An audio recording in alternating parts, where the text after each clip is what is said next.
12 વર્ષના બાળકની રિક્ષા કેટલું યોગ્ય?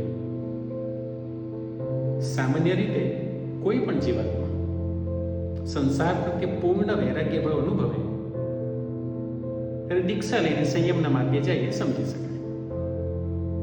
પણ આ 12 વર્ષનું બાળક, જેને સ્ત્રી પુરુષના માતા પિતા સિવાયના વિવિધ સામાજિક સંબંધો વિશે ખબર નથી, સુખ દુઃખ, પાપ અને પુણ્ય શું એની સમજ નથી,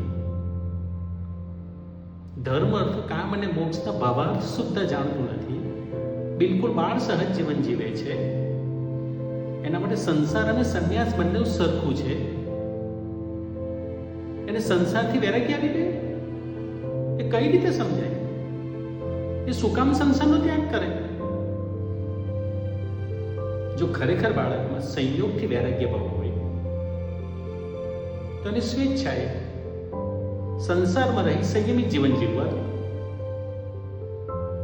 પુખ્ત થશે, પોતાના જીવનનો નિર્ણય પોતે લેશે. આજે એના જીવનનો નિર્ણય લેવા વાળા આપણે કોણ? જો એ બાળક ખરેખર સંયમના માર્ગે જવા માટે જ જન્મ્યો હશે, તેને કોઈ નહીં રોકી શકે. એ સંયમના માર્ગે જશે અને સિદ્ધ પુરુષ બનશે.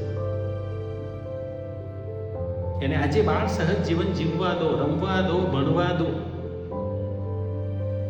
આ શું કરી રહ્યા છે આપણે? 8 વર્ષનું બાળક દીક્ષા લઈ શકે.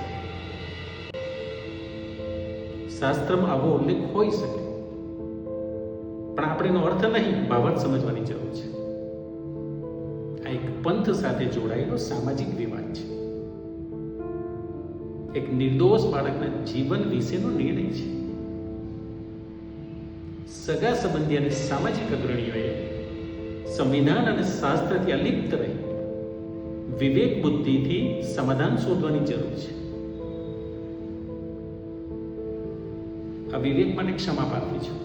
જય શ્રી રામ.